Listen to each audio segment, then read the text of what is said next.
Good morning. Today we are going to be doing a historical biography on the one, the only, Karl Marx. So let's just get right on into it now and I'll just get started. It's about a 3,000 word lecture.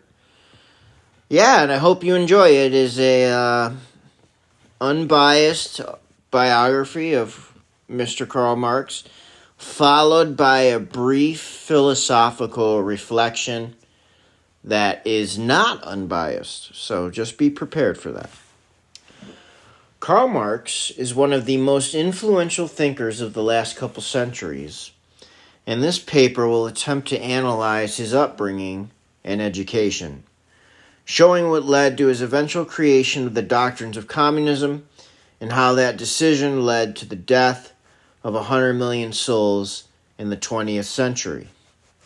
Karl Marx's father's name was Heinrich Marx, who was a lawyer and studied law at Koblenz. Some historians say that Karl Marx despised his father and saw him as an unprincipled sellout because of his conversion of the Jewish faith to Lutheranism. This may be a projection of 21st century politics into a previous era. Heinrich loved young Karl, and late at night he would read young Karl Voltaire, as well as many other figures from the Enlightenment. Lutheranism had a strong tie to the Enlightenment, and Heinrich educated Karl in all of the classics. Now remember that. Protestant Prussian officials needed all the help they could get at the time, being dissatisfied with the Catholic population. Marx's mother was an uncultured woman.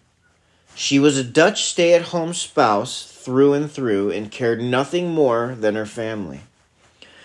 Karl started his education at the University Preparatory Secondary School in Trier.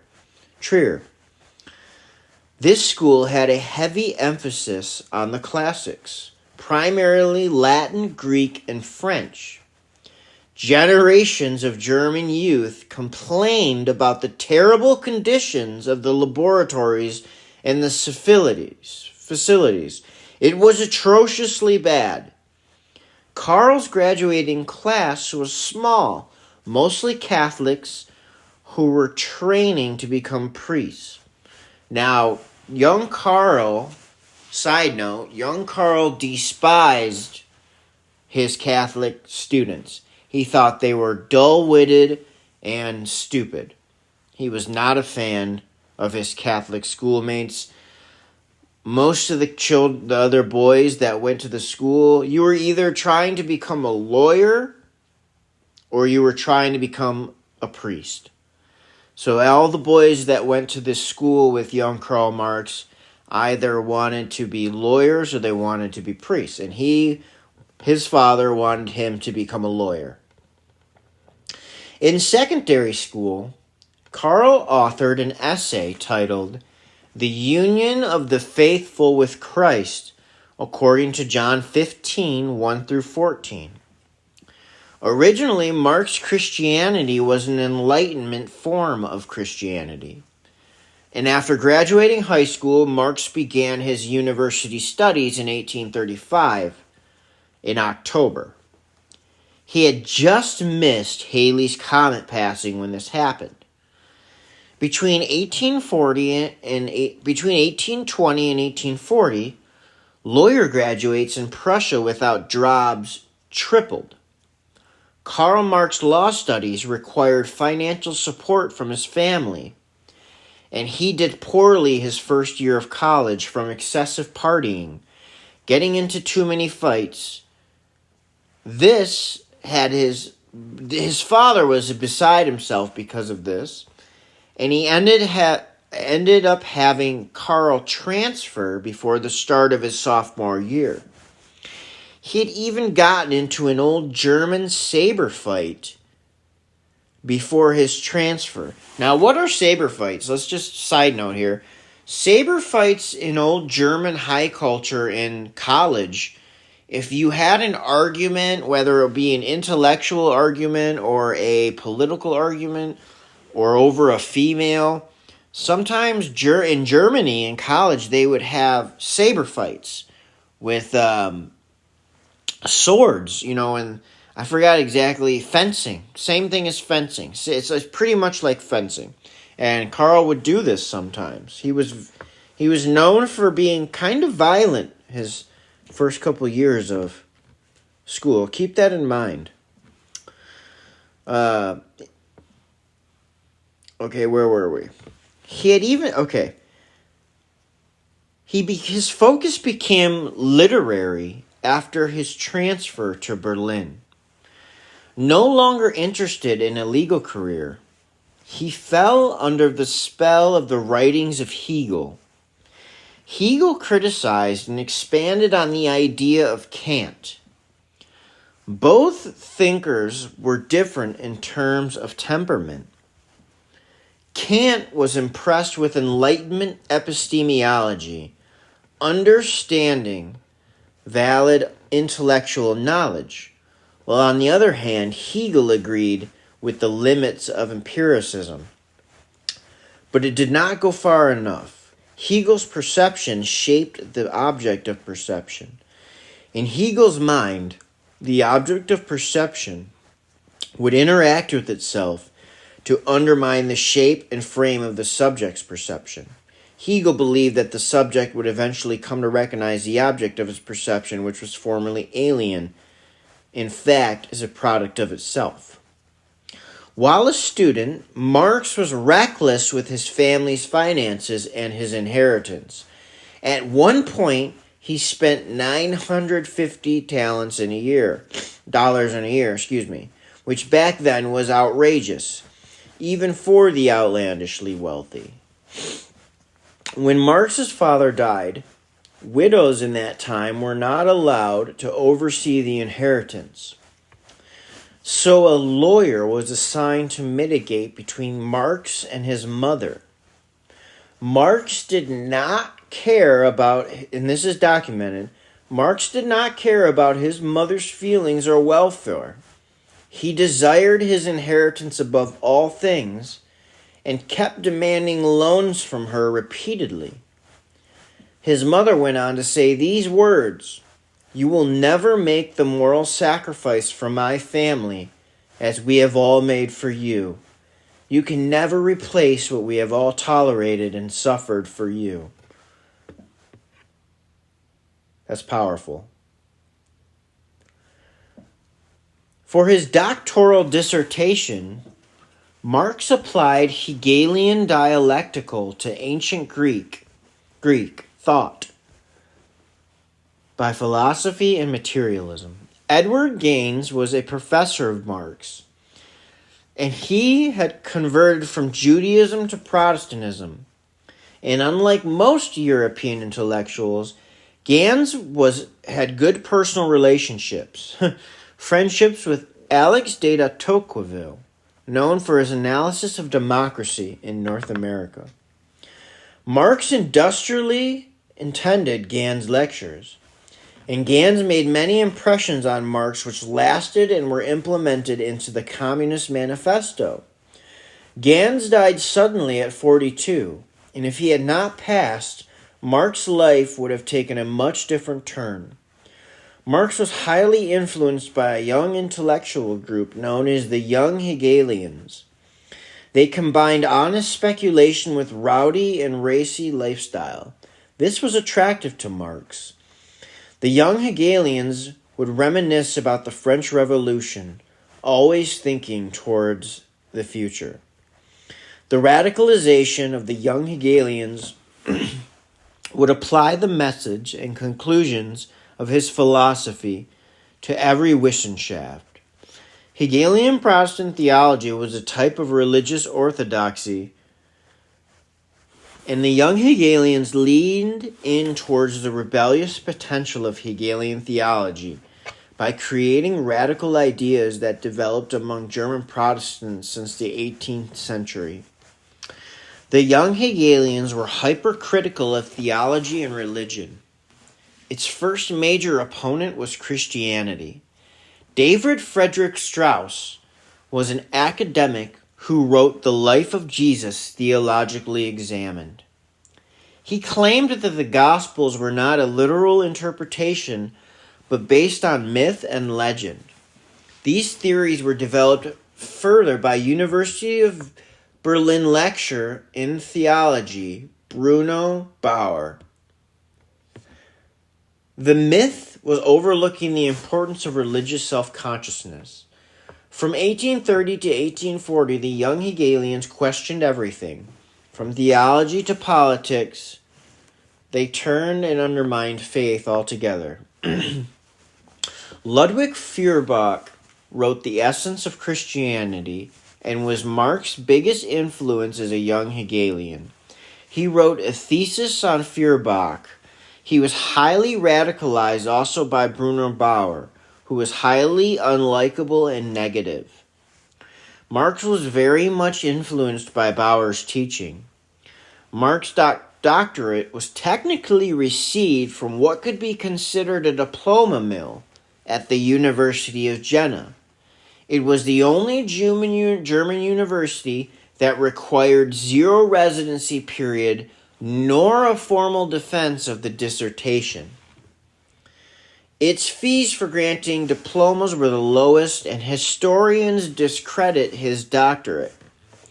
Marx's doctoral dissertation was on a comparison between theories of Epicurean and Democritus amongst the Empyrean intellect was advanced, as well as his self-consciousness. Bruno Bauer and Marx started a journal that would absorb information by making elaborate Marx would absorb information while journaling by making elaborate excerpts, and he would also take unusually extensive notes. Marx studied the Reign of Terror during the French Revolution extensively. Hegelian elements were present in 2 aspects of the Communist Manifesto.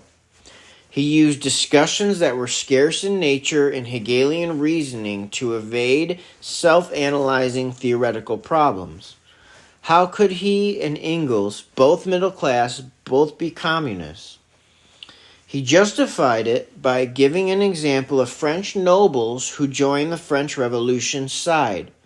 There was a 10-point outline to the program. One of the points was confiscation of private property. The communist tale, per se, was to happen through revolutionary upheaval. This version of communism placed a violent form of revolutionary activity in its doctrines. Between 1850 and 1870, Marx developed his most developed philosophical, social, and economic theories. Marx wrote an incredible amount in his lifetime on economic theories. Marx was a slow worker and revised constantly. He wrote an incredible amount in his lifetime, particularly on economics. 2 of his economic treatises were published in his lifetime, Capital Volume 1 and The Critique of Political Economy. Engels was left to sort through the rest of his writings when Karl Marx passed. Ferdinand Lascelles' description of Marx was Ricardo become a socialist, Hegel an economist. Positivism understands empirical science, a sound, irrefutable procedure. Charles Darwin started this trend. Karl Marx accommodated his philosophy to positivism, but did not abandon his Hegelian ideas.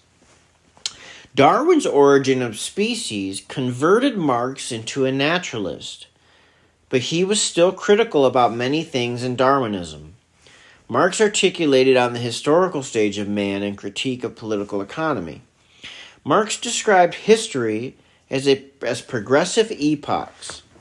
In 1897, Marx began writing his long-planned treatise on political economy. He started studying political economy in France in 1840s. His plan was extremely ambitious, and he would use ideas of the major economic thinkers like Adam Smith and David Ricardo. His goal was to connect the economic development that Adam Smith and Ricardo had discerned with the stages of human history. It was a quarter-century endeavor by the time it was finished, and the economic landscape had changed, and Marx had died. So Marx spent 20 years writing Capital Volume 1, which I have read 3 times. It's one of the most dense, theoretically complex books ever written. Most people have never even attempted to read it just because of its density. But I read it because it was very good. Once you get into it, I highly recommend that anybody who's interested in social theory or economics in general, they should read that book. It will help you become a better social scientist. But yeah, it took him 20 years to write it, so by the time he finished it, the landscape had changed. It no longer was as relevant, but it still had a huge impact. Marx died at the end of Capital Volume 1. He died in abject poverty in his late 60s, plagued by financial difficulties and the death of his children. Yes, all of Karl Marx's children, besides one, died. Early deaths. Marxism is a destructive ideology. Now we have finished the biography that I tried to keep mostly unbiased. Here are the ending of this lecture is my personal philosophy and thoughts on Karl Marx. Is a moral critique, if you will. Marxism is a destructive ideology filled with perversity. Karl Marx was consumed by misery. Marx's ideology cannot be separated from Marx's personality. Marx loved poetry. He had a special fascination for Goethe's Mephistopheles. He recited and memorized many passages. The biographer Marx Robert Payne documented that Marx fancied himself a poet.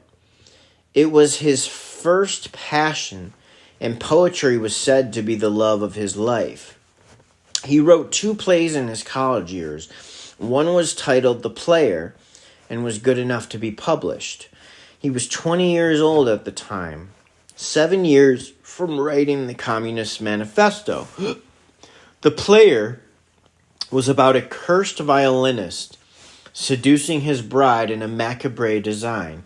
He ends up playing so violently that it kills him.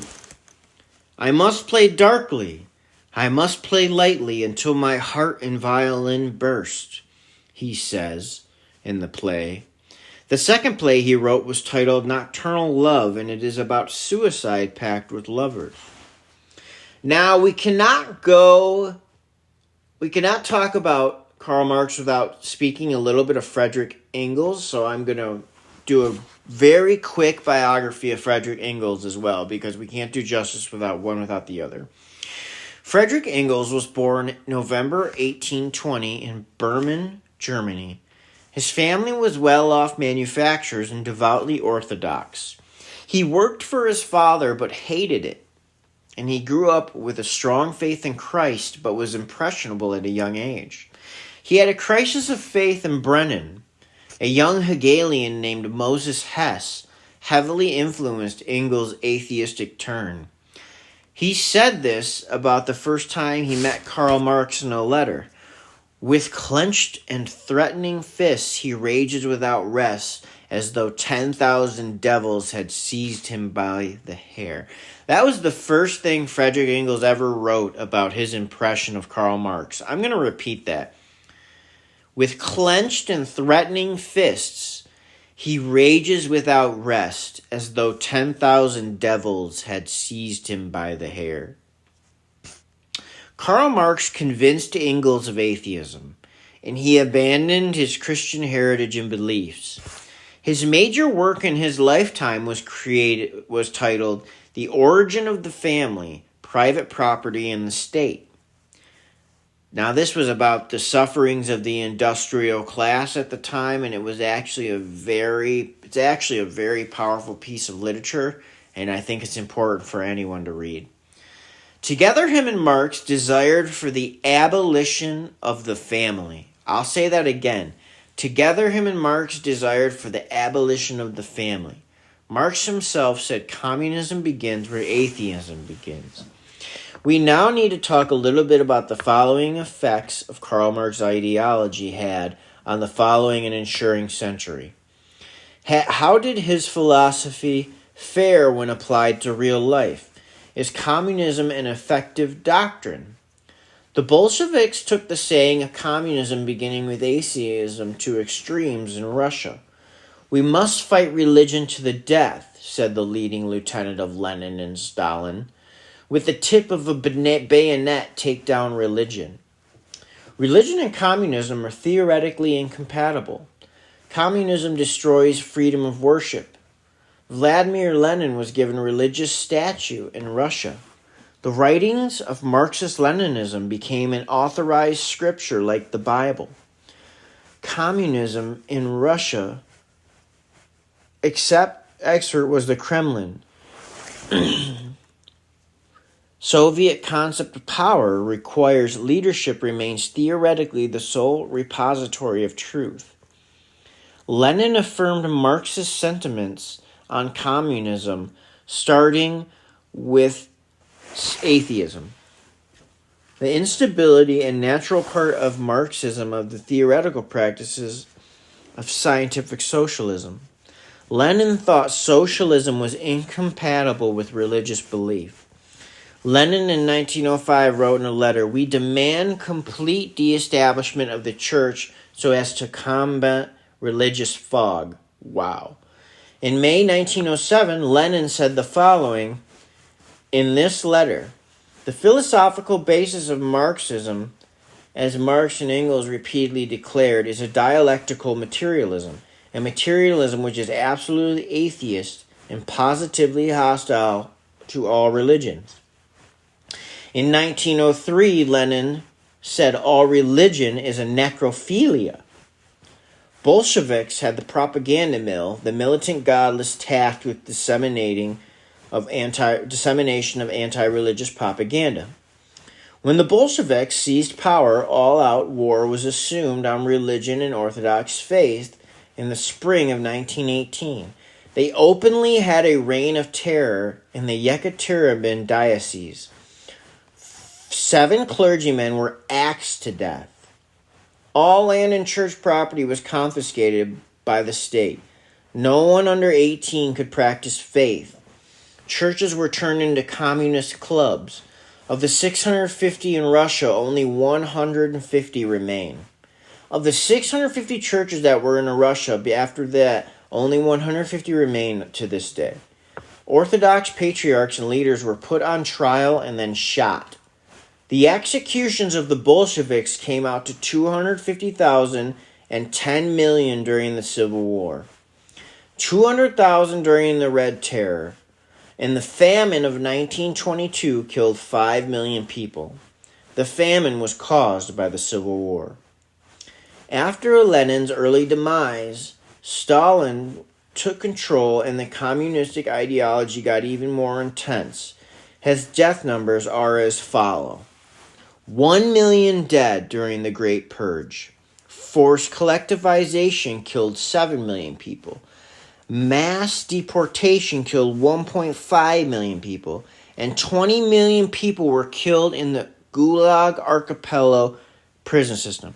So, during that time, when Stalin took over, he was hyper paranoid. And it was very commonplace and a daily occurrence for people to just be randomly scooped up from their homes in the middle of the night for suspected anti-government beliefs. If they thought that they weren't supporting the communist regime, they would just scoop you up, take you to a prison system called the Gulag Archipelago, archipelago. Sorry, I'm stumbling over my words. Which was a prison system that was incredibly vicious on a set of islands in Russia, and millions of people died there. Marxism is fundamentally flawed, for atheism is a systematic analyzation of society that does not hold its own weight and has an imbalance in its ship's ballast. With the findings of the world's oldest religious site at Göbekli Tepe, we have discovered that religious icons and worship are as old as 12,000 years old, all the way back to when Homo sapiens were hunter-gatherers, which proves in and of itself through anthropological and historical analysis that man is ultimately a religious animal. Although he could unlock his powers of scientific hypothesis and observational data that is testable, he used the abstract principles of his own intellectual vanity. Communism castrated the collegiate system into a state of ultimate depravity that decimated and destroys the deep-seated belief of self-hatred and nihilism, with its clever obfuscation and its blatant paradoxes. Any sensible man who reads literature knows how utterly of a failure and loser Karl Marx was. A violent, ill-tempered, heavy drinker, he possessed a deep hatred for his own family, an inability to manage vast sums of money sent to him by his father and mother throughout his life, draining his parents' savings until the day they were both dead, so much to the point he got nothing for his inheritance. He then lived a life of abject poverty, relying on Engel's family for financial support. In Marx's own lifetime, he was just an obscure intellectual who got his doctorate from a diploma mill and was not a popular intellectual in his own time. His only contribution to the intellectual environment was Capital Volume 1, when he critiques the effects of massive industrialization on the proletariat. Those who say Chapter 1 is the most difficult, yet I find it is the most fluid part of the book, and its Hegelian density was appropriate for the times. Yet he never made waves during his own generation.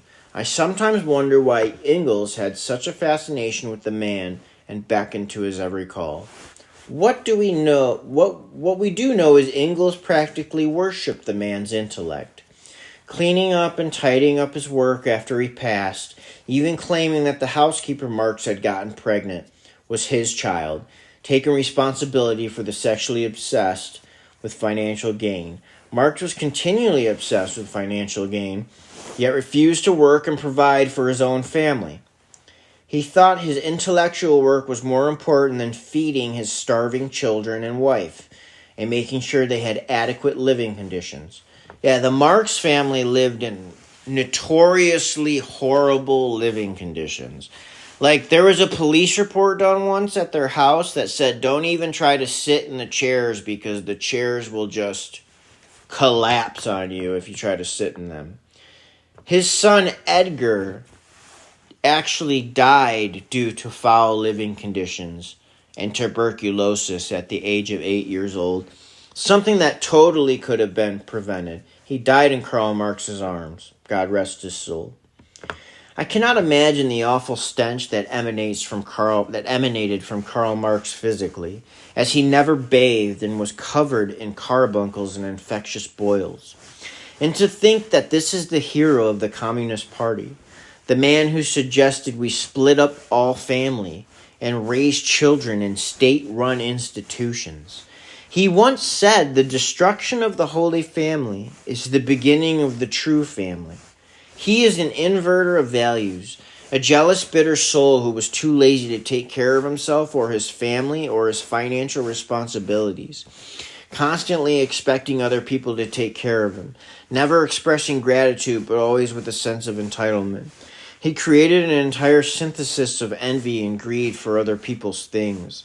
Since he could not have everything he wanted, he decided to create a systematic doctrine and ideology where no one got anything at all. He decided to create a system where there is no mercy, no compassion, a death cult that worships atheism and nihilism. What a laughingstock for him to be the literal proto-anti-Christian, whose doctrine almost ended the world by the mid-20th century, from Pol Pot to Maoism. And to think not to mention Vietnam, and to think all that death starts with this dark man from Trier and his restless pen in mind. Karl Marx was an unholy creator of priori and posteriori destruction. The ashes of happiness sifted through his fingers as he sat in his dim light, cramped and shabby study, with broken chairs and used utensils all around him, his carbuncles randomly causing him to cry out in pain when he shifted positions, screaming out profanities and blasphemies. His true blasphemy was in his philosophy. His pen worked with antithetical and antichrist precision. His gross fascination with the ancient atomists from Greece cemented his materialistic doctrines and gave him a nihilistic outlook. Materialism denies itself when he implements the confiscation of property. The Communist Manifesto is a polemic of privation, which leads to pornographic pleasures in the mind, which are violent and rebellious by nature. They are under the naturalists and explain to them the new system, the systemic destruction of their lives. He sat alone in his dingy apartment, stinking like manure because he refused to bathe. He desired to smell like Mephistopheles, the specter that haunted Marx until the day he died, that jealousy and pride that resided within him. A man who is young, impressionable, or just unfortunately plain stupid will be carried away by the depths of Marx's philosophical prose and Hegelian writing ability, and he cleverly obfuscates his evil designs in layered levels of wickedness that dress itself in plenty of clever trappings. An intelligent and wise man will see through the surface level of Marx writing and see what he desires nothing but the annihilation of everything and everyone. The goal of communism is not utopia, it is destruction. The reason for this, in fact, and by and large, is the nature of man can be deadly and destructive. He rapes, murders, and pillages his ways across continents and seas, seeking new nations to consume and conquer, creating widows and slaves along the way with no cares except for his glory throughout history. This is where communism gets things wrong. They overestimate the goodness and character of man to be able to manage his own life and society without some sort of connection with the divine. Removing the religious element of man is impossible because it is inherent within us and is built in as a survival mechanism. Marx said man is an economic animal by default in nature, when it is the case that humans are primarily a religious animal. The religious ideology creates a safety net and boundary against death's inescapable gaze. Another reason is the fact that the nature of man is deadly and destructive. So, that is my biography on Karl Marx, as well as some personal thoughts and philosophical reflections. Shoot me a text if you would like a list of sources that I used. These were 90%. All of the biographical information is accurate and correct and taken from academic sources. I hope you enjoyed this lecture.